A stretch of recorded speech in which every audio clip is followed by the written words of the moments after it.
မင်းတို့ချယ်ဆီဖန်နေဘလို့နေငါတို့ကတော့တော်ဖူးနဲ့ခြေတက်ပြီလို့အတင်းပိုင်ရှင်တွေကမပြောလိုက်ရုံစမယ်ပဲဗျာ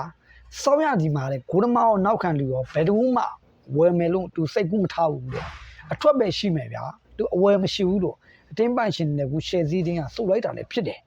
ဒါကဘလောက်တောင်စိုးရလိုက်လေဗျာညီကိုတည်းနေမယ်ကျန်တာအနောက်မှာဗျာရောင်းနေတာတရက်နောက်ရောင်းတာပြီးချော့လို့ဘာလို့ရောင်းပြီးဘူးခံသမလေးကဖြည့်ပေးတင်တယ်ဗျာ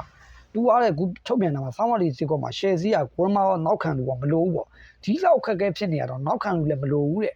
သူတို့ကကူတားပြီးကြောတော့ပေါ့တားပြီးကြောဆိုတော့ရှေ့မှာသုံးလို့ရတယ်ပေါ့ဒီကစားသမားလေးအင်္ဂလန်ကစားသမားလေးတွေကောင်းတယ်တဲ့နောက်တန်းကြောတော့ကူအရှင်ဘောင်းလို့သုံးမယ်တဲ့ဝါစီဖူဖာနာကောင်းပြီလာဗီယာဆိုတော့သုံးလို့ရပြီပေါ့နောက်ခံနေနဲ့ဒီဗတ်တာချီကပြန်လဲကောင်းမလာတာဟာတဲ့သူတို့တွေတကယ်အားရင်ပြည့်စရာဖြစ်ပြီးရှေ့စီးကဘိုးနောက်ခံနဲ့ကျန်တဲ့ကိုရမဘာညာမွယ်ဦးလို့တိရပါတယ်ဘလောက်တော့စိုးရလိုက်တဲ့ညီကိုတို့ဒီတိုင်းဆိုရင်တော့ရှယ်စီးတင်နဲ့လာမဲ့စဉ်းစားကြည့်ဗျာဒီဇင်ဘာပွဲချက်ကားလာဘာညာဆိုအခက်အခဲဖြစ်ပြီဗျာအဲ့နောက်မှာဒီဇန်နဝါရီလလာမှာဘူးမဝယ်ဘူးဆိုရင်ညီကိုစဉ်းစားကြည့်ဗျာဒီဇင်ဘာလမှာကျိုးပယ်အောင်မှာနဲ့ဇန်နဝါရီလမှာတော့ကျွန်တော်တော့ဘိုးခန်းစားမှုတွေကိုဝယ်စေခြင်းနဲ့ဗျာတယောက်တော့ညီကိုလည်းဘလို့ထင်လဲ comment မှာမှန်တော့ပေးပါဦး